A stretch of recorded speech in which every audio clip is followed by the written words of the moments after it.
अस्सलाम वालेकुम नाज़रीन, आप देख रहे हैं प्रोग्राम हम मेहर बुखारी के साथ और मैं हूं आपके साथ अनम अहमद। नाज़रीन, DG ISPR major general Babar Iftikhar ने अहम तरीन प्रेस कॉन्फ्रेंस में किसी भी किस्म की सियासी डील, सिविल मिलिट्री ताल्लुकात में खिंचाव और शख्सियात के खिलाफ चलने वाली मुहिम पर होने वाली कयास आराइयों की मुकम्मल तरदीद की है और दो टोक अल्फाज में TV चैनल्स पर होने वाले तमाम तर तबसरों को बेबुनियाद करार दिया है। उन्होंने कहा कि अगर कोई डील की बात कर रहा है तो उससे पूछें, तफसीलात भी बताए, इनके पास सबूत क्या हैं, कौन डील कर रहा है, क्या मुहर्रिकात हैं, हकीकत क्या है। हकीकत ऐसा कुछ भी नहीं है। ये सब स्पेकुलेशंस हैं, कयास आ रही हैं, जिनमें से जिसको मैं बेसलेस स्पेकुलेशन कहूँगा। अगर कोई इस तरह की बात कर रहा है डील की या कोई इस तरह की बात करता है, मैं आपसे रिक्वेस्ट करूँगा कि उन्हीं से सवाल करें कि कौन कर रहा है डील, क्या है उसके मुहर्रिकात क्या हैं, उसकी ऐसी कोई चीज़ नहीं है। और अगर कोई ऐसी बात करता है तो मैं आपसे सिर्फ ये रिक्वेस्ट करूँगा कि उसकी डिटेल भी उनसे ज़रूर मांगें। और सिविल मिलिट्री ताल्लुकात में अल्हम्दुलिल्लाह कोई मसला नहीं है। शाम को TV प्रोग्राम में बातें होती हैं, इस्टेब्लिशमेंट ने ये कर दिया, वो कर दिया। गुजारिश है कि इस्टेब्लिशमेंट को इस बहस से बाहर रखें। एक सवाल के जवाब में DG ISPR ने कहा कि आर्मी चीफ की मुद्दत मुलाजमत से मुताल्लिक कयास आराई भी नहीं की जाए। मेजर जनरल बाबर इफ्तिखार ने कहा कि हम इदारों और कुछ अरसे से पाकिस्तान के मुख्तलिफ इदारों और शख्सियात के खिलाफ मुनज़्ज़म मुहिम चलाई जा रही है। हम ऐसी तमाम तर सरगर्मियों के हवाले से आगाह हैं, बल्कि इनके लिंक्स को भी जानते हैं जो बैरून मुल्क बैठे ये कर रहे हैं। कुछ अरसे से पाकिस्तान के मुख्तलिफ इदारों के ख़िलाफ़ एक मुनज़्ज़म मुहिम चलाई जा रही है, जिसका बुनियादी मकसद हुकूमत, अवाम, इदारों और अफवाज पाकिस्तान के दरमियान खलीज पैदा करना है, इदारों पर अवाम के एतमाद को ठेस पहुँचाना। हम ऐसी तमाम सरगर्मियों के हवाले से न सिर्फ आगाह हैं बल्कि उनके मुख्तलिफ लिंकेजेस से भी वाकिफ़ हैं। पाकिस्तान में और पाकिस्तान से बाहर बैठे वो लोग जो हाफ ट्रूथ्स, फेक न्यूज़ और मन घड़त झूठे प्रोपेगेंडे से इदारों और शख्सियात को निशाना बनाकर पाकिस्तान को नुकसान पहुंचाने की कोशिशों में हमतन मसरूफ़ हैं। ये लोग पहले भी नाकाम हुए थे और आइंदा भी नाकाम होंगे इंशाअल्लाह। चंद दिन कबल मियाँ साहब के बेसाख्ता वतन वापसी के ऐलान ने सियासी मंजरनामे को एक नई ही जहत दी है।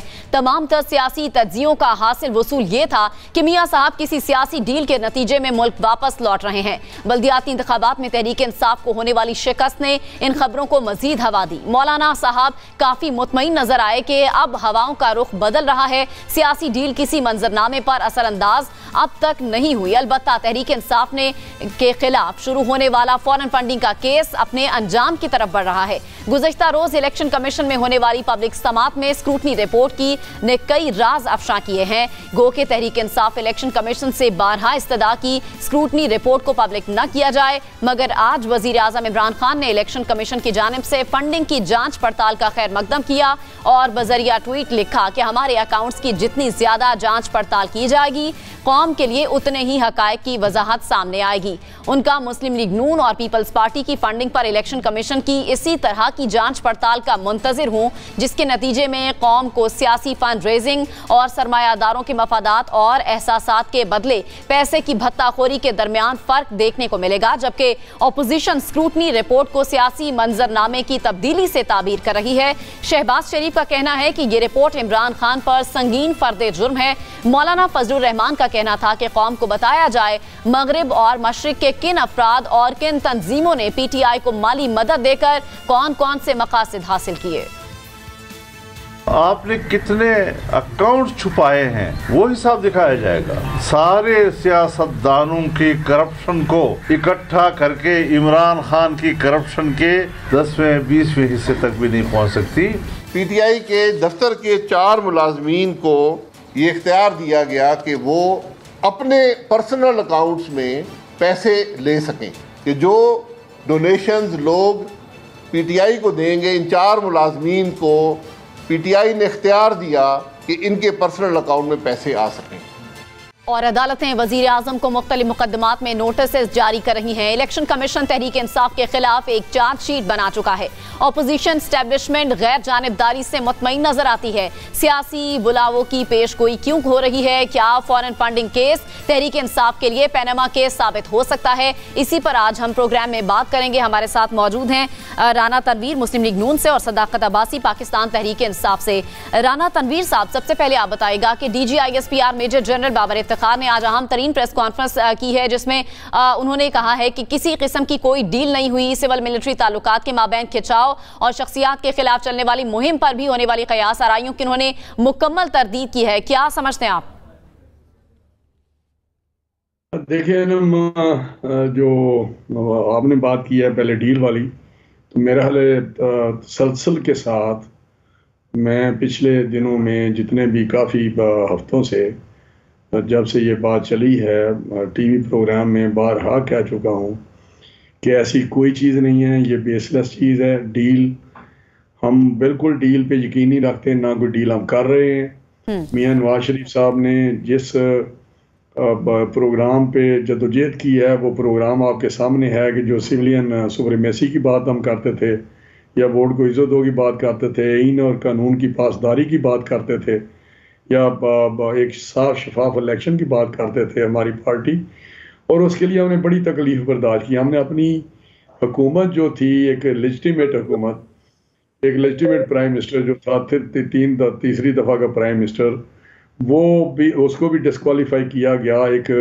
फजूल से बेसलेस एक इशू बना के हुकामा का, और लाइफ डिस्क्वालिफिकेशन हुई जो जिसकी अभी भी बाज़गश्त कानूनी जो एक दायरा है या एक हल्का है उसमें ये ज़ेर बहस चीज़ है कि ये किस तरह हो सकता है कि लाइफ डिस्क्वालीफाई किया जाए एक हुकामा पे, जो एक फजूल एक छोटा सा इशू था और बेसलेस था जिसमें कोई इतना लीगल कोई चीज़ नहीं थी।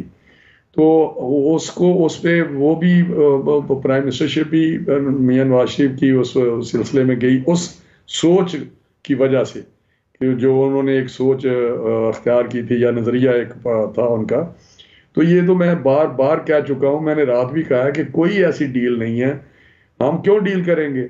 हम तो एक जदोजहद कर रहे हैं एक नज़रिए पे, एक सोच पे जो मैंने अभी बताया है, तो उसको उस पर अमलदारी के लिए एक रास्ता हमें यही है कि पाकिस्तान को आगे लेके चलने का रास्ता सिर्फ और सिर्फ कानून और आइन की पासदारी है और एक साफ शफाफ इलेक्शन है, और जो भी पार्टी जेन्युइनली जीते, जिसको वोट लोग दें, जिसको मैंडेट लोगों का मिले, वो आगे हुकूमत बनाए। हमारा तो इशू यही है कि ये एक रिग्ड इलेक्शन के ये सिलेक्टेड लोग हैं, और वही अशर हुआ जो एक सिलेक्टेड लोगों का होता है जो एक डिलीवर नहीं कर सके। इनकी इकोनॉमिक पॉलिसीज पाकिस्तान को और पाकिस्तानी अवाम के लिए एक वबाल जान बन गई है। तो मैं समझता हूँ ये सारी चीज़ जो बात हो रही है आज DGISPR की बातों से आपने शुरू बात कर दी। हम तो पहले बार बार कह रहे हैं कि खुदा के लिए इस किस्म का प्रोपेगेंडा डील वाला मत करें। ये खुद ही फैलाते हैं, खुद ही बातें करते हैं, खुद ही एस्टेब्लिशमेंट के क्योंकि खुद पैदावार हैं और उन्हीं को शायद ये तसर देते हैं उनके साथ कोई। राना तनवीर साहब, लेकिन सबसे पहले एस्टेब्लिशमेंट को सियासत में आप ही लेकर आए थे और सियासी मुदाखलत का इल्जाम भी लगाया गया था आपकी जानिब से। हमने तो कभी भी नहीं एस्टेब्लिशमेंट को हम लाए, कभी भी आप बताए इस तरह नेकेडली। देखो एक एस्टेब्लिशमेंट जो है वो एक है पाकिस्तान में एक सिलसिला चल रहा है, लेकिन मुझे बताएं जिस तरह 2018 का इलेक्शन हुआ था या 2017 से एक काम शुरू हुआ था, जिस तरह एक डिस्क्वालीफाई किया गया मियां साहब को, मियां नवाज शरीफ साहब को, जिस तरह केसेस बनाया गया, जिस तरह लोगों को ला के इस जमात में शामिल कराया गया, जिस तरह धरना 2014 का हुआ, उसके पीछे जो थे, जो अंपायर की उंगली खड़ी होने थी, उठने वाली थी, वो भी आपके सामने सारी चीज़ें हैं। लेकिन ये तारीखी जो टाइम है, ये मेरा पाकिस्तान की तारीख में कभी आपने नहीं देखा होगा। तो ये बात करना कि जी एस्टेब्लिशमेंट को हम लाए हैं, एस्टेब्लिशमेंट किसी ना किसी ज़रिए से छोटा मोटा उनका रोल रहता है, लेकिन ये कहना कि इस तरह हुआ जिस तरह 2018 या 2017 से काम शुरू हुआ है, धरना दिया गया 2006 में, फिर 2018 का इलेक्शन जिस तरह हुआ, जिस तरह ये पार्टी उभर के आई सामने लोगों के, तो बल्दियाती इलेक्शन में तहरीक इंसाफ की शिकस्त के बाद क्या आप ये समझते हैं, आपकी पार्टी ये समझती है कि एस्टेब्लिशमेंट अब गैर जानिबदार हो चुकी है? मौलाना फजलुर रहमान भी इस बात को कह चुके हैं कि एस्टेब्लिशमेंट अब गैर जानिबदार हो चुकी है।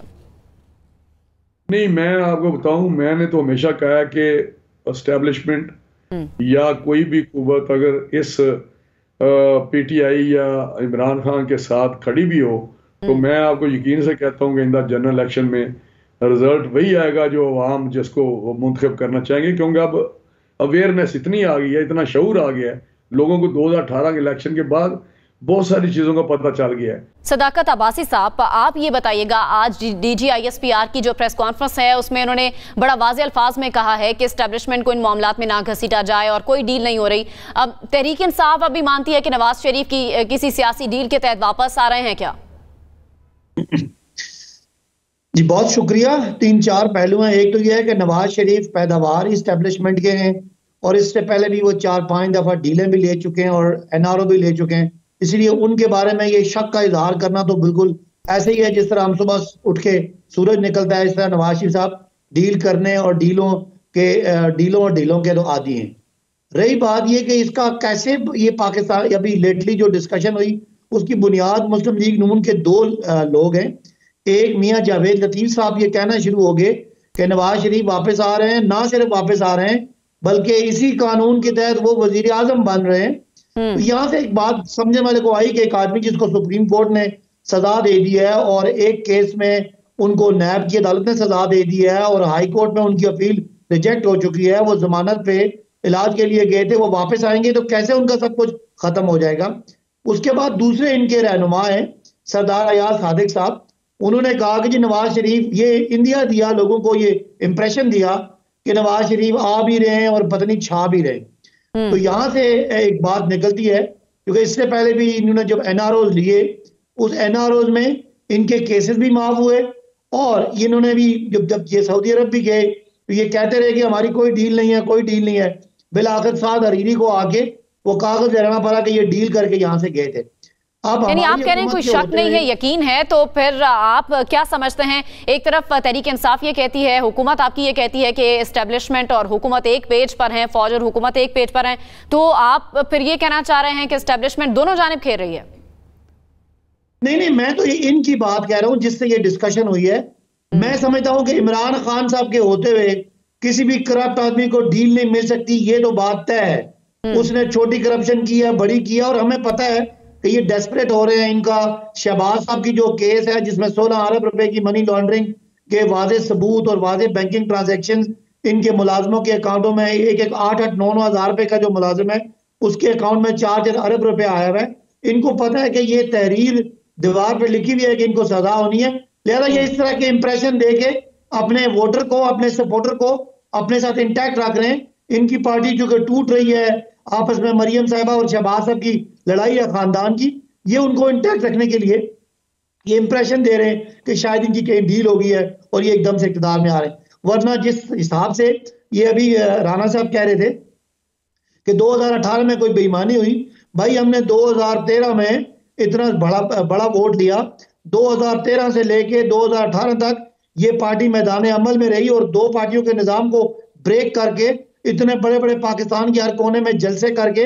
हमने इलेक्शन लड़ा और इलेक्शन जीता। और आप एक किसी जगह पे आप किसी इलेक्शन दादली का सबूत नहीं दे सके। ज्यादा केसेस पीटीआई के थे, आपके कम थे। तो इस तरह हारे पे क्या रोना जो है कोई ना सुनेगा। अगर कोई सबूत है तो आप लेके आए किसी एक हल्के में। यानी आप ये कह रहे हैं कि नून लीग ये इंप्रेशन दे रही है कि डील हो गई है, लेकिन ऐसा हकीकत में नहीं है। नहीं, कोई डील इनको ना, इनकी वक़्त ही कोई नहीं है। पाकिस्तान में ये सजा याफ्ता हो चुके हैं। मरियम साहिबा को सजा हो चुकी है, नवाज साहब को हो चुकी है, शहबाज साहब को होने वाली है। तो इनको कौन डील देगा और किस बात पे डील देगा? क्या जो जजेस हैं जिन्होंने सजाएं दी हैं, हम ये समझे खुदा न खास्ता मियां साहब के बकौल कि उनको किसी ने सजा दिलवाई है और कोई और जजेस के पीछे था? ये तो लेकिन सदाकत साहब, अब तो वजीर आजम भी कह रहे हैं कि डील की बातें हो रही हैं।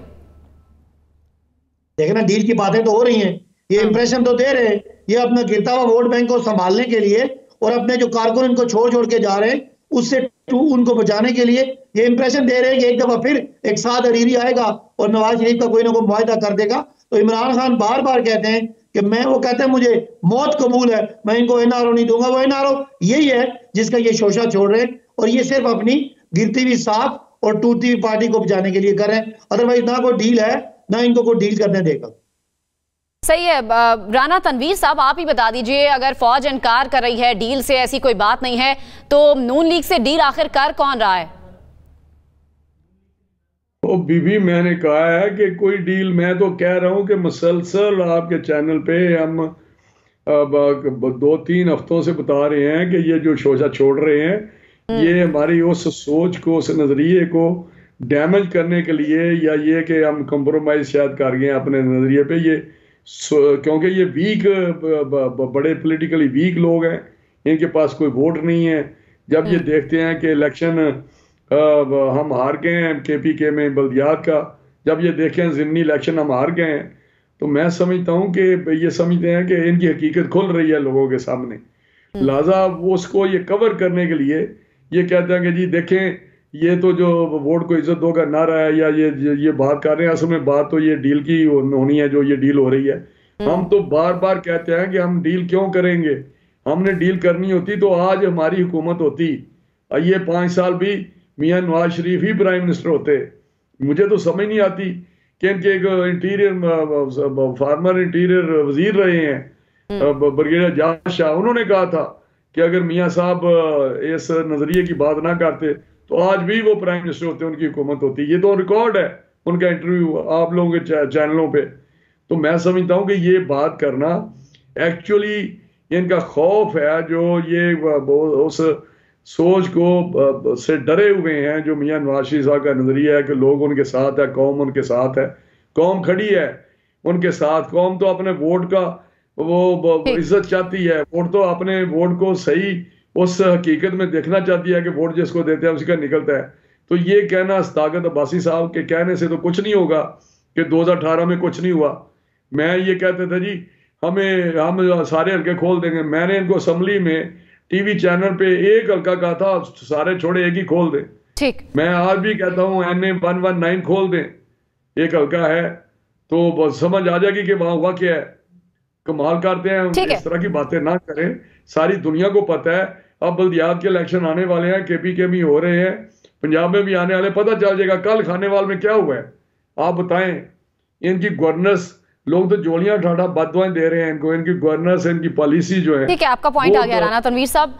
सदाकत अली अब्बासी साहब, एक और मामला भी जेर बहस है foreign funding case Tehreek Insaf के हवाले से। ये भी कहिएगा कि कई अकाउंट्स की जो बेज़ाब्तियां सामने आई हैं, वज़ीर आज़म इमरान खान ने भी इलेक्शन कमीशन की जानिब से फंडिंग की जांच पड़ताल का खैर मकदम किया है और बजरिया ट्वीट लिखा है कि हमारे अकाउंट्स की जितनी ज्यादा जांच पड़ताल की जाएगी कौम के लिए उतने हक़ाइक़ की वजाहत सामने आएंगी। इनका मुस्लिम लीग नून और पीपल्स पार्टी की फंडिंग पर इलेक्शन कमीशन की इसी तरह की जांच पड़ताल का मुंतज़िर हूं, ये वज़ीर आज़म का कहना था। तो ये बताएगा कि स्क्रूटनी कमेटी की रिपोर्ट तहरीक इंसाफ की सियासत के लिए कितनी नुकसानदेह साबित हो सकती है? अच्छा, पहली तो ये है कि जो राना साहब ने, मैं बड़े सीनियर सियासतदान हैं, हमारे इज्जतदार भाई हैं, इन्होंने कहा कि ये बड़े जोरों शोर से आ रहे हैं और बड़े मकबूल हैं और हम KPK में हार गए हैं और बड़ी हमारी सियासत फारिग हो गई है। तो मेरा इनसे सवाल है कि जो पार्टी 17 सीटें लेती है वो फारिग हो गई है और जिसकी 2 सीटें मुस्लिम लीग नून की, उसके लिए क्या जुमला बोलेंगे? वो तो इसका मतलब है कब्र में चली गई है। तो बहरहाल ये तो ऐसे ही है, वो कहते हैं दिल के बहलाने को गालिब ख्याल अच्छा है। ये तो आपको पता चलेगा कि आप 2018 को तो आप RTS पे रो रहे हैं, 2023 का भी कोई रोना धोना सोच लें, क्योंकि हमें तो नहीं लग रहा कि लोगों को आपकी लीडरशिप की करप्शन के कहानियां जुबान ज़द आम है। अब रही बात ये जो कल स्क्रूटनी कमेटी का जो जजमेंट, जो उसका रिजल्ट सामने आया, वो भी मुस्लिम लीग नून की जो आखिरी उम्मीद थी डूबते को तिनके का सहारा, कि शायद ये को कर करा के किसी तरह इलेक्शन कमीशन में को मिला के तो ये हमारी पार्टी को नुकसान पहुंचाएंगे। तो कल तो अल्लाह के फजल से एक दफा फिर सच साबित हो गया और इमरान खान और PTI फिर सादिक और अमीन साबित हो गए। सदाकत अली अब्बासी साहब, इसी तरह जब पनामा का मामला सामने आया था तो नून लीग का भी यही मौकफ था कि इसमें से निकलना कुछ नहीं है। नहीं, हमारे पे इल्जाम था फॉरेन फंडिंग का, हमारे पे इल्जाम था ममनुआ फंडिंग का। अब बात क्या बनी है कि आपका जो अकाउंट है उस अकाउंट में को 16 करोड़ रुपए के फालतू खर्चे हो गए हैं या वो 2 दफा एंट्री हो गई है, वो तो एक इरेगुलरिटी हम उनको एक्सप्लेन करेंगे। पीटीआई की फॉरेन फंडिंग का चैप्टर क्लोज हो गया। 53 अकाउंट शो नहीं किए हुए तहरीक इंसाफ ने, सदाकत अली अब्बासी साहब। जी पाकिस्तान तहरीक इंसाफ ने 53 अकाउंट शो नहीं किए, इसकी क्या वजह है? आप तो शफाफियत की बात करते हैं। ये गलत रिपोर्ट है, ये बिल्कुल गलत रिपोर्ट है। टोटल अकाउंट 26 है, जिसमें से 8 अकाउंट ऑपरेशनल हैं, बाकी वो डॉर्मेंट अकाउंट है और वो सारे दे दिए। इलेक्शन कमीशन ने क्लियर कर दिया है और मेन जो केस था वो ममनुआ फंडिंग का, फॉरेन फंडिंग का, वो खत्म हो गया। बाकी जो अकाउंटिंग के हिसाब किताब है ये देते रहेगा। लेकिन देखिएगा जिस दिन मुस्लिम लीग नून का और पीपल्स पार्टी का ये सिक्योरिटी कमेटी अकाउंट खोल दिया, फिर आपको समझ लगेगी कि पीटीआई जिसके 40,000 डोनर्स हैं, पीटीआई जो मोस्ट ऑर्गेनाइज्ड पार्टी पूरी दुनिया में है, जिसके पेइंग मेंबर्स हैं, ये तो सारे आपको पता है ठेकेदारों पे और उस चीजों पे चलते हैं। इनके इन्वेस्टर इन्वेस्ट करते हैं और बाद में फायदे उठाते हैं। हमारी तो पार्टी का आज भी जाके देखें, दुनिया के हर मुल्क में पीटीआई का एक चैप्टर है जो पैसे भेजता है और पीटीआई ने अपने तमाम पैसों का जो पाकिस्तान में है उसका हिसाब किताब जमा करा दिया और अल्हम्दुलिल्लाह हम सादिक और अमीन एक बार फिर साबित हो गए। सही है सदाकत अली अब्बासी साहब, ये तो वक्त फैसला करेगा। राना तनवीर साहब, सदाकत अली अब्बासी साहब, आप दोनों मेहमानों का बहुत शुक्रिया। और इसी मामले पर फॉरेन फंडिंग केस के हवाले से हम बात करेंगे, इसके कानूनी पहलू क्या है, लेकिन इस ब्रेक के बाद।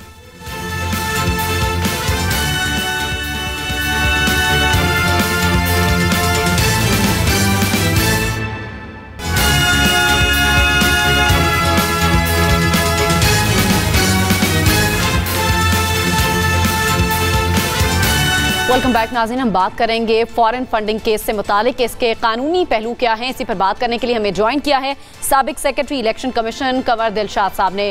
कंवर दिलशाद साहब, सबसे पहले तो ये बताइएगा कि आपकी नज़र में ये जो फॉरेन फंडिंग केस है ये इतना अहम क्यों है? देखें, फॉरेन फंडिंग केस के बारे में पूरे दलाइल सामने आ चुके हैं। इलेक्शन कमीशन की स्क्रूटनी कमेटी ने अपनी रिपोर्ट भी पेश कर दी है। अब उसकी रोशनी में इलेक्शन कमीशन पाकिस्तान अपना फुल बेंच जो है, जिसके सरबराह चीफ इलेक्शन कमिश्नर है, उसकी समाअत कर रहे हैं। अब 15 दिन की जो है मोहलत दी गई है पीटीआई के वकील शाह खावर के कहने पर। तो इसके बाद ये बाकायदा इसकी डे टू डे हियरिंग हो जाएगी और तमाम दोनों फरकैन को दलाइल सुनने के बाद फिर इलेक्शन कमीशन पाकिस्तान फैसला करेगा। अगर ये सबूत जो है, जैसे कि आपकी इलेक्शन स्क्रूटनी कमेटी में आ चुके हैं, अगर ये एविडेंस जो है ये मुकम्मल तौर पर साबित हो जाता है कि ये ममनुआ जो है ये फॉरेन फंडिंग की गई है, तो फिर इलेक्शन कमीशन पाकिस्तान सेक्शन 204 के तहत ममनुआ फंडिंग को बहक सरकार जब्त कर लेगा। जब वो बाकायदा ममनुआ फंडिंग जब्त हो जाती है, फिर इलेक्शन कमीशन पाकिस्तान के पास ये इख्तियारात हैं, वो इख्तियारात इस्तेमाल करते हैं नहीं करते ये उनकी सवाबदीद पर है।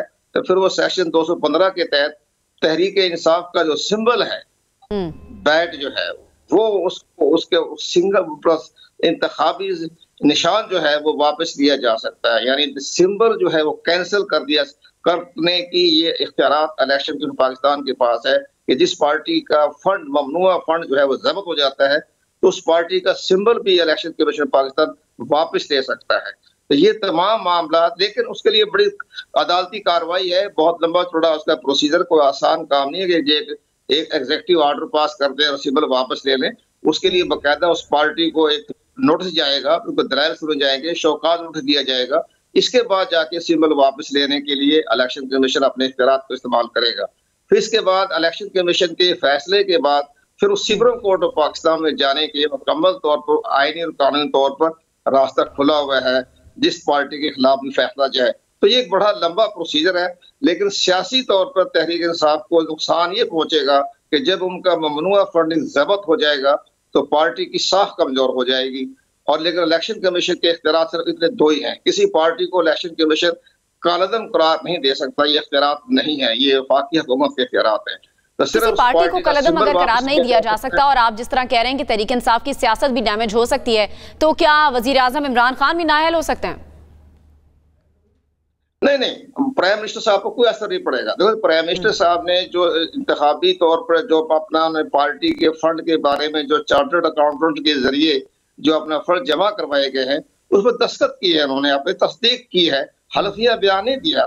जिसको अगर हल्फिया बयान दिया होता तो फिर एक्शन हो सकता था। अब इमरान खान पर कोई एक्शन नहीं लिया जा सकता। लेकिन मैं आपकी वसात से ये कहना चाहता हूँ, शायद प्राइम मिनिस्टर साहब आपकी हमारी आवाज सुन लें।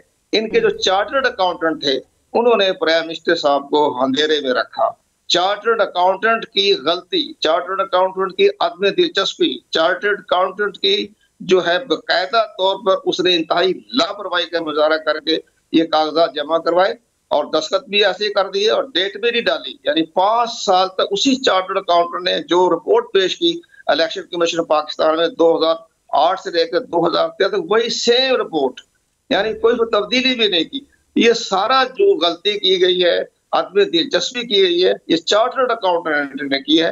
तो ये हम आपकी वसात से ये कह सकते हैं कि उसकी अदम दिलचस्पी, लापरवाही की वजह से ये आज ये दिन देखना पड़ रहा है। तहरीक इंसाफ को सही रिपोर्ट नहीं बना सका चार्टर्ड अकाउंटेंट, और सही तरीका जो कानून है इलेक्शन कमीशन का उसके मुताबिक परफॉर्मे नहीं भरे उन्होंने।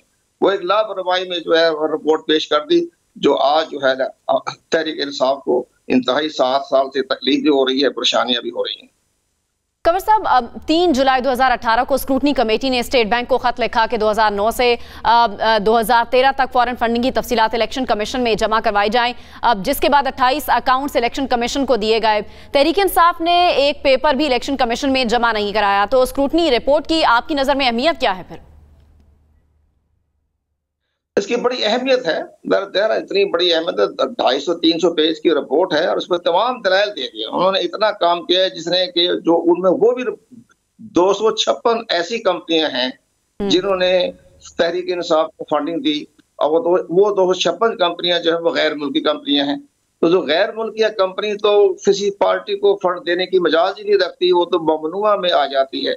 जो हमारा सेक्शन 204 बताता है कि कोई कंपनी, एजेंसी, इंडिविजुअल या कोई कारपोरेट एजेंसी कोई पार्टी को फंड देने का रवादार नहीं है। अब ये 256 ऐसी कंपनियां हैं जिन्होंने फंड दिए हैं, $100, $1000 जितने तरह भी दिए हैं। लेकिन इसके इसी तरह दुबई के हैं, स्विट्जरलैंड के साथ भी आ रहा है, और भी ममालिक है जिन्होंने बाकायदा इनको फंडिंग दी है। और सारी रिपोर्ट आ चुकी है। अब वो रिपोर्ट जो है वो इलेक्शन कमीशन ऑफ पाकिस्तान का फुल बेंच, जिसके सरबराह चीफ इलेक्शन कमीशन है, वो इसकी समाअत कर रहे हैं। वो देखेंगे इसमें कहां कहां तक ऐसी ममनुआ फंडिंग हुई है जिससे पर हम एक्शन ले सके। तो ये बड़ा अहम मामला है। दूसरी बात ये भी है कि सारी report state bank of Pakistan ने दी है। स्टेट बैंक ऑफ पाकिस्तान ने ये कहा कि ये 53 जो है ऐसे अकाउंट हैं जिनकी छुपाए गए हैं, 32 करोड़ रुपया जो है वो पोशीदा रखे गए हैं। इसी तरह मुस्लिम कमर्शियल बैंक, यूनाइटेड बैंक, इनके तमाम जो है अकाउंट वो भी छुपाए गए हैं। बाकायदा खैबर जो है अब बैंक, उसका भी नाम लिया है कि यहाँ भी इनके अकाउंट थे, वो भी छुपाए रखे हैं। तो मामला तो बड़ा सीरियस है, पॉलिटिकली भी, इकोनॉमिकली तौर पर भी, और सियासी तौर के साथ साथ कानूनी भी, आईनी भी। ये बड़े बड़े मसाइल हैं। लेकिन इलेक्शन कमीशन के पाकिस्तान के पास लिमिटेड इख्तियारात हैं। वो सिर्फ फॉरेन फंडिंग को इस तरह का इतना आया है वो उसको जब्त कर लेगा। तो Akbar S Babar scrutiny committee पर अदम एतमाद का इजहार भी कर चुके हैं। तो क्या election commission Akbar S Babar के तहकीकात, तहफुजात को नोटिस करेगा? जी हाँ, बिल्कुल नोटिस जारी हो चुके हैं ना। बाकायदा देखें, आज 4 जनवरी से बाकायदा समाअत शुरू हुई थी। तो तहरीक इंसाफ के जो वकील हैं खावर शाह, बड़े अच्छे वकील हैं, वो जज भी रहे हैं हाई कोर्ट के। तो उन्होंने कहा जी हमें इसकी पैरावाई जवाब दे रहे हैं, हमें इसके 15 दिन की मोहलत दे रहे हैं। तो वो इलेक्शन कमीशन ने अच्छी रवादारी रखते हुए 15 दिन की मोहलत दे दी। तो अकबर एस बाबर को भी कहा कि तुम भी इसका पैरावाई जवाब दें।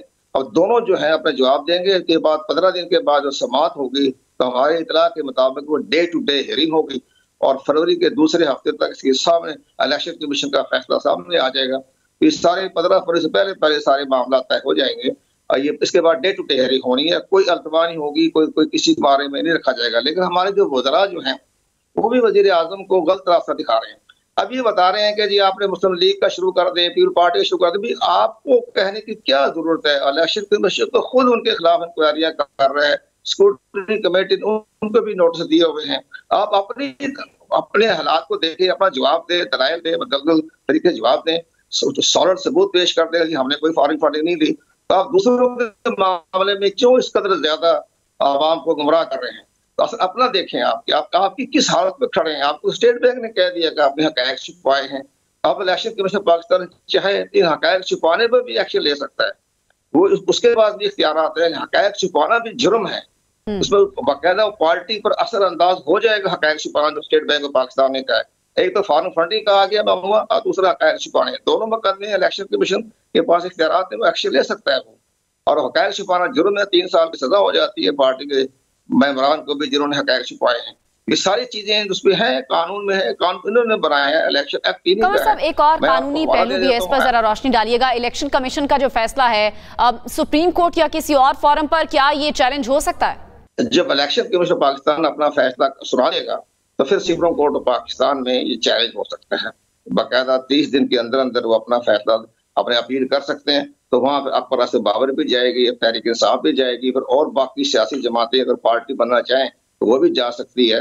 तो लेकिन बाकायदा चैलेंज करने के इख्तियारात मुतासरीन को हासिल हैं, वो जिसको चाहें वो जा सकते हैं। शुक्रिया कंवर दिलशाद साहब, आपने हमें वक्त दिया। नाज़रीन, यहाँ पर वक्त हुआ एक ब्रेक का, और जब ब्रेक से हम वापस आएंगे तो बात करेंगे अफगान उमूर के हवाले से।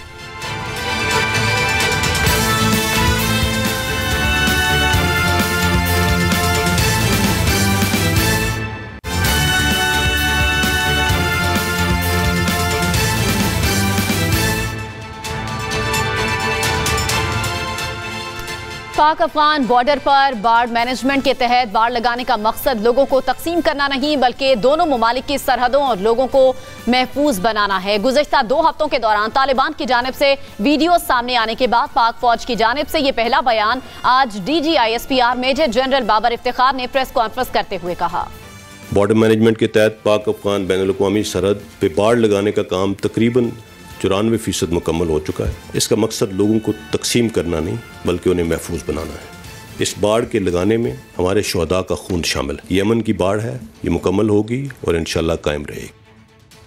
जबकि ये प्रेस कॉन्फ्रेंस एक ऐसे वक्त में की गई जब सोशल मीडिया पर अफगान तालिबान की जानिब से बाढ़ उखाड़ने और नुकसान पहुंचाने की वीडियो सामने आई। गुज़श्ता साल अगस्त में काबुल पर तालिबान कब्जे के बाद उम्मीद की जा रही थी कि तालिबान माजी की हुकूमतों के बरखिलाफ पाक अफगान बॉर्डर का एहतराम करेंगे। सबसे पहले मोहम्मद एजेंसी से मुल्हिका कुन्नड़ के इलाके में वीडियो सामने आई जब तालिबान की जानिब से धमकियां दी गई और इसके बाद नमरूज के इलाके में बाढ़ उखाड़ दी गई। इस वक्त दोनों ममालिक के दरमियान हालात कशीदगी की जानिब जा रहे हैं। 2 रोज कबल अफगान वजारत दिफा के तर्जुमान इनायतुल्लाह ने बाढ़ लगाने को गैर कानूनी करार दिया था, जबकि इस वक्त अफगानिस्तान के वजीर दिफा मुल्ला उमर के बेटे मुल्ला याकूब हैं। DGISPR ने प्रेस कॉन्फ्रेंस में बाढ़ की अहमियत और चेक पोस्ट की तादाद के बारे में भी बताया।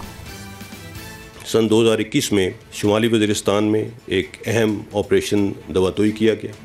इसके नतीजे में पाकिस्तान अफगानिस्तान बॉर्डर पर मुकम्मल रियासती रेट बहाल हुई। ये एक ऐसा इलाका था जहाँ मुश्किल तरीन मौसमी हालात और इनएक्सेसिबल एरियाज दहशत गर्दों को बॉर्डर की दोनों जानिब नकलो हरकत की सहूलत मैसर करते थे। मुश्किल टेरेन और शदीद मौसमी हालात के बायस इस इलाके में फेंसिंग का काम भी शुरू नहीं हो सका था, और जो अब इस ऑपरेशन को मुकम्मल करने के बाद वो फेंसिंग काम भी मुकम्मल हो गया।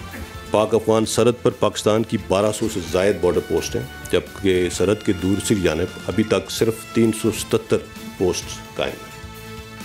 2600 किलोमीटर तवील पाक अफगान सरहद पर बाढ़ लगाने का मकसद पाक अफगान सरहद से अस्करियत पसंदों की सरहद पार नकलो हरकत रोकने के लिए बाढ़ लगाने का अमल शुरू किया गया था। ये प्रेस कॉन्फ्रेंस इस वजह से भी अहम थी कि प्रेस कॉन्फ्रेंस के इब्तदाई मसला कश्मीर पर बात करते हुए शुरू की गई। आज पूरी दुनिया में मकबूजा जम्मू कश्मीर का यौम हक़ खुद इरादियत मनाया जा रहा है, जबकि अगस्त 2019 से मकबूजा कश्मीर में इंसानी मुहासरा जारी है। इसी पर बात करने के लिए हमें ज्वाइन किया है सीनियर तज्जियाकार जाहिद हुसैन साहब ने। जाहिद हुसैन साहब, आप कबायली और तालिबान उमूर के हवाले से गहरी नज़र रखते हैं। अब ये कहिएगा, पाकिस्तान वाहिद मुल्क है जो तालिबान की मदद कर रहा है और तालिबान की जानिब से बाढ़ उखाड़े जाना किस तरह से तालिबान से पाकिस्तान के ताल्लुकात पर असर पड़ेगा? देखिए, ये तो यकीनी तौर पर जो वाक़यात हुए हैं पिछले चंद दिनों में खासी तशवीश की बात है, क्योंकि तालिबान जब हुकूमत में आए थे तो उन्होंने एक चीज़ जो है इंटरनेशनल कम्युनिटी से वादा किया था कि उनकी जो ज़मीन है वो किसी दहशत पसंद तंजीम के लिए काम नहीं करेगी। तो ऐसा मालूम होता है कि कुछ इलाक़ों में यहाँ पे जो मुख्तलिफ कमांडर हैं तालिबान के, वो उन्होंने अपने तौर पे ये चीज़ें शुरू कर दी हैं, जो कि जिसमें हम देखते हैं कि बाड़ें उखाड़ी गई हैं, वहाँ से दूसरी तरफ से हमले भी हुए हैं पाकिस्तानी अफवाज पे। तो यकीनी बात यह है कि इसमें ये तशवीश की बात तो है यकीनी कि जो है एक तालिबान की तरफ से जो इस किस्म के बयानात आए हैं चंद उनके जो स्पोक्स पर्सन के, तो इस बात की निशानदेही करती है कि जो है वो उस तरह से जो है जो एक सरहद है उसको वो तस्लीम उस तरह से नहीं कर रहे हैं। अब देखना ये है कि क्या ये चंद कमांडर्स का जो है वो था यानी कार्रवाई थी, या जो है उसमें इस वक्त जो इंटरिम गवर्नमेंट अफगानिस्तान में है तालिबान की, उसकी भी हिमायत हासिल थी। लेकिन ये कि मेरे ख्याल दोनों ममालिक के दरमियान मुज़ाकरात तो हो रहे हैं, लेकिन ये बात तो बहुत वाज़ेह हो जानी चाहिए कि इस किस्म की कार्रवाइयाँ जो हैं वो किसी तौर पे भी दोनों मुल्क के लिए सही नहीं होगी। और पाकिस्तान यकीन तौर पे इस काबिल तो है कि उस चीज़ का जवाब दे सके, लेकिन उसके जो है फिर क्या असरात होंगे वो भी एक देखने की बात होगी। अच्छा जाहिद हुसैन साहब, हमने देखा कि काबुल पर कब्जे के बाद अफगान तालिबान ने पाकिस्तान से ताल्लुकात को बेहतर रखने और तहरीक तालिबान पाकिस्तान के साथ मुज़ाकरात में भी सहूलतकारी की थी। अब ऐसा क्या तब्दील हो गया है कि तालिबान बाढ़ उखाड़ने लग गए हैं? देखिए, कोई तब्दीली इस तरह से नहीं हुई है, लेकिन ये हकीकत है कि तालिबान में खासे ऐसे लोग मौजूद हैं अफगानिस्तान तालिबान में जो कि इसको पसंद से नहीं देखते हैं, इस किस्म की तकसीम को। इससे पहले भी आपको याद होगा कि पहली हुकूमत जो थी तालिबान की 1990 की दहाई में, तो वो भी एक ड्यूरेंट लाइन को उस तरह से उन्होंने तस्लीम नहीं किया था। और ये कार्रवाई यकीनी तौर पे एक प्रोवोकेशन है, और उसके जो है जो कार्रवाई जिस तरह से हो रही है तो वो उस बात की भी जो है खिलाफ वर्जी करती है जो कि तालिबान ने इंटरनेशनल कम्युनिटी के साथ वादा किया था कि उनकी सरहदें जो है या उनके मुल्क से कोई इस किस्म की दहशतगर्दी की कार्रवाई की इजाज़त नहीं दी जाएगी। तो ये हो सकता है कि कुछ वहाँ पे कुछ ऐसे जो सेक्शन होंगे जो इस किस्म की कार्रवाई करने में मसरूफ होंगे, लेकिन देखना यह है कि क्या उसमें तालिबान की जो इंटरिम हुकूमत इस वक्त काबुल में है, क्या उसकी भी मर्जी शामिल है? तो मेरे ख्याल अगर ये बात है तो मेरे ख्याल इसमें पाकिस्तान के भी है कि उसको एहतजाज करना चाहिए। और देखिए, ये कार्रवाइयाँ आगे चल के इस किस्म की जो है वो काफ़ी जो है नुकसान पहुंचा सकती है खुद अफगान तालिबान को, क्योंकि इस वक्त जो सूरत हाल है वो ये है कि इंटरनेशनली वो उनकी रिकग्निशन नहीं हुई किसी मुल्क ने। और इस वक्त आपने जैसे बात की थी कि पाकिस्तान ने खासे एक लिहाज से कोशिश की है कि इंटरनेशनल कम्युनिटी उनकी मदद करे, और ये अगर इस किस्म के वाक़यात होंगे तो इसमें कशीदगी पैदा होगी दोनों ममालिक के दरमियान। कशीदगी तो पैदा होगी और साथ ही साथ ये सरहदी खिलाफ वर्जी भी है। जाहिद साहब, हमने माजी में देखा कि अशरफ गनी हो या हामिद करजई, उनकी जानिब से बयानात तो दिए गए मगर इस तरह का कोई इकदाम नहीं किया गया था। अब तालिबान इतने पुरुम्मीद और पुरअज़्म कैसे हैं? नहीं, वही तो बात आ रही है कि देखिए, एक तो सबको ठीक है ड्यूरेंट लाइन को वाज़ेह तौर पे वहाँ पे किसी हुकूमत ने तस्लीम नहीं किया, लेकिन एक डिफेक्टो रिकग्निशन तो मौजूद थी। और ये बाढ़ जो है वो तो पिछले 4-5 साल से लग रही हैं, जबकि वहाँ पे अशरफ गनी की हुकूमत थी। और ऐसी जो आपकी बात बिल्कुल सही है कि उस तरह की कोई कार्रवाई नहीं हुई थी। और ये तालिबान की तरफ से अगर ये कार्रवाई हुई है तो उसमें जो है फिर उससे जाहिर करती है कि उसकी खुद उनकी इंटेंशंस क्या हैं। और ये हम पहले भी कहते रहे थे कि जो है तालिबान की वहाँ पे जिस तरह हुकूमत आई है उसके बाद जो है यहाँ पे इस किस्म के जो अनासिर हैं जो कि तालिबान के साथ, अफगान तालिबान के साथ जिनका एक हद तक ताल्लुक था, तो उनको भी एक इंकरेजमेंट तो मिली है। और यही हम देखते हैं कि टीटीपी जो कि वहाँ इस वक्त सारी की सारी क़यादत उनकी टीटीपी की अफगानिस्तान में है, उनके ज़्यादातर जो लोग अफगानिस्तान से हैं वहीं से कार्रवाई भी कर रहे हैं। तो उसमें यह था कि अगर तालिबान उनको रोकते नहीं हैं या उनके खिलाफ कार्रवाई नहीं करते हैं तो वो तो फिर ये है कि फिर इंटरनेशनल कम्युनिटी के लिए भी बहुत मुश्किल हो जाएगी कि आगे चल के उनको रिकग्नाइज भी कर सकें। जाहिद हुसैन साहब, वज़ीर आज़म इमरान खान ने कई बार ये बात की है कि इंसानी अलमिया जन्म ले सकता है अफगानिस्तान में। अब तालिबान की जानिब से ऐसे इकदाम किए गए तो फिर क्या पाकिस्तान मदद कर सकेगा दोबारा? नहीं, देखिए, वो तो पाकिस्तान तो वैसे मदद करेगा, ना सिर्फ पाकिस्तान कर रहा है बल्कि इंटरनेशनल कम्युनिटी भी जो है ह्यूमैनिटेरियन क्राइसिस जो वहाँ पे अफगानिस्तान में मौजूद है उस पर तो सबको तशवीश है। और इस वक्त जो है इस वक्त तो किसी मुल्क ने भी उनको तस्लीम नहीं किया, लेकिन उसके बावजूद भी जहाँ तक इंसानी हमदर्दी का सवाल है या ह्यूमैनिटेरियन उनको एड की बात है वो तो मिल रही है उनको। और इसी वजह से जो है हालात अभी बहुत ज़्यादा ख़राब नहीं हुए हैं वहाँ पे, क्योंकि एक वक्त में तो ऐसा लग रहा था कि वहाँ ग़िज़ाई क़िल्लत की वजह से वहाँ सूरत हाल बहुत ख़राब हो सकती है। ये बात थी कि तकरीबन 97% जो है वहाँ की आबादी जो है वो सतह गुर्बत से नीचे है, और फिर वहाँ पे इसी आबादी को पता नहीं है कि उसको अगला खाना कहाँ से मिलेगा। लेकिन सूरत हाल इतनी ख़राब नहीं हुई है, उसकी साफ वजह है कि जो है इमदाद वहाँ पे पहुँची है। और इस वक्त बावजूद के जो तहफ़्फ़ुज़ात हैं इंटरनेशनल कम्युनिटी के तालिबान के हवाले से, उन्होंने जो है इसको ह्यूमैनिटेरियन सपोर्ट को रोका नहीं है बल्कि अभी तक जारी हैं। तो लेकिन अगर इस किस्म की कार्रवाई करते हैं तालिबान तो उनका नुकसान तो उनको खुद बहुत ज़्यादा पहुँचेगा, क्योंकि पाकिस्तान भी जो है उन ममालिक में शामिल है बल्कि पाकिस्तान की तरफ से सबसे ज़्यादा जो है वो कोशिश की जा रही है कि उनको मदद की जाए। तो लेकिन अगर ये कार्रवाई करते हैं तो उसके नुकसान जो है सबसे ज़्यादा जो खुद तालिबान की हुकूमत को पहुँचेगा। जाहिद साहब, तालिबान के पावर में आने से कबल हमने देखा कि पाकिस्तान में दहशतगर्दी के वाक़यात में रॉ और एनडीएस अफगानिस्तान में बैठकर कार्रवाइयों में मुलव्विस रही है। अब जबकि तालिबान की हुकूमत आ गई है तो क्या हिंदुस्तान का असर और रसूख कम हुआ है? देखिए, हिंदुस्तान का तो अब वो नहीं है वहाँ पे, और ये इस वक्त तो बात साफ है। और खुद तालिबान की जो है की तरफ से जो बयानात हैं तो उसमें तो यही है कि जो है वो टीटीपी की सारी क़यादत जो है वो वहाँ पे उनके ताल्लुकात हैं अफगान तालिबान के साथ, उनके साथ मिलके वो लड़ते भी रहे हैं। लेकिन ये कहना कि जो है वो तो ये जो अब सारा का सारा जो है जिम्मेदारी अब अफगान तालिबान हुकूमत पे आती है कि वो उनके खिलाफ कार्रवाई करें। इस वक्त तो कोई और इस तरह की जो है हिंदुस्तान नहीं है या इंडिया तो वहाँ पर कार्रवाई नहीं कर रहा है। इनको तो ये जो भी कार्रवाई कर रहे हैं उसमें तो लगता यही है कि अफगान तालिबान की जो हुकूमत है उसकी मदद भी हासिल है उनको। ठीक है, बहुत बहुत शुक्रिया जाहिद हुसैन साहब, आप हमारे साथ मौजूद हैं। नाज़रीन, यहाँ वक्त हुआ है ब्रेक का, और ब्रेक के बाद जब वापस आएंगे तो बात करेंगे ओमिक्रॉन के हवाले से।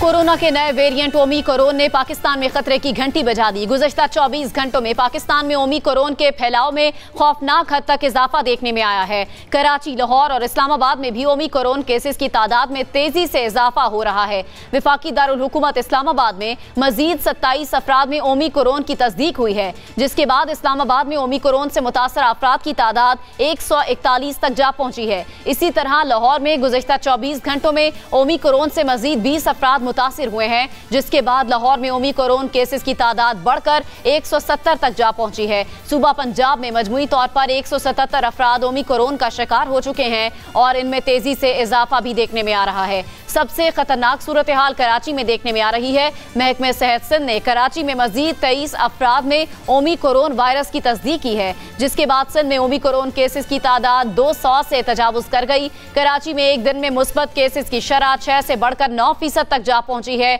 सिंध हुकूमत के मुताबिक सूबे में 50% केसेस ओमिक्रॉन के हैं। अगर केसेस बढ़ते रहे तो उससे सख्त फैसले कर सकते हैं। कराची में ओमिक्रॉन का फैलाव सबब कोरोना वैक्सीन है, इज्तनाब बताया जा रहा है। कराची वाहिद शहर है जिसमें कोरोना की वैक्सीनेशन की शरह सबसे कम है। सिर्फ 40% अहल अफराद ने कोरोना वैक्सीन लगाई है। सिंध हुकूमत का दावा है कि सिंध में अब तक 2,97,23,000 से ज्यादा लोगों को कोरोना वैक्सीन लगाई जा चुकी है। लेकिन महकमे सेहत के ऑफिसर के मुताबिक मुल्क में ओमिक्रॉन की मोहलिक तरीन वबा के फैलाव की बुनियादी वजह कोरोना वैक्सीन न लगवाना है। गुज़श्ता 24 घंटों के दौरान मुल्क में कोरोना केसेस की शरह 1.80% से जायद रही है। इस दौरान 49,173 टेस्ट किए गए, जिनमें से 898 अफराद में वायरस की तस्दीक भी हुई है और इस वक्त तक मुल्क भर में कोरोना केसेस की तादाद बढ़कर 13 लाख तक तजावुज कर चुकी है। कोरोना वबा के दोबारा सर उठा लेने और ओमिक्रॉन से तेजी से इजाफे के बाद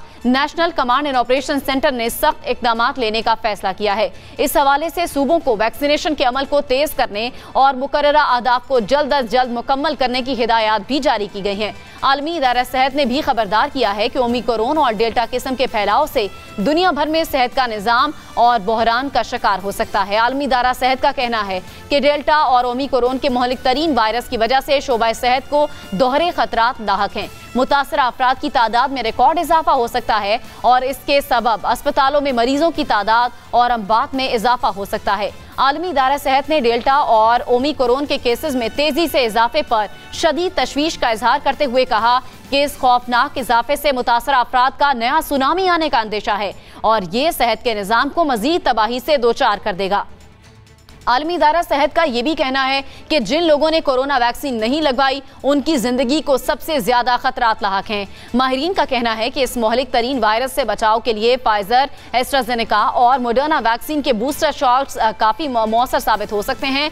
ओमिक्रॉन के पाकिस्तान में बढ़ते हुए फैलाव से बचाव के लिए जरूरी है कि वो शहरी जिन्होंने अब तक कोरोना वैक्सीन नहीं लगवाई उन्हें पहली फुर्सत में वैक्सीन लगवा लेनी चाहिए। अगर आप अपनी और अपने प्यारों की जिंदगी को महफूज बनाना चाहते हैं तो हुकूमती इक़दामात पर सख्ती से अमल करें और इस मोहलिक तरीन वबा से बचाव के लिए हिफाजती तदाबीर इख्तियार करें। इसी के साथ ही प्रोग्राम से अब तक के लिए इतना ही। मुझे इजाजत दीजिए। अल्लाह ने के बाद।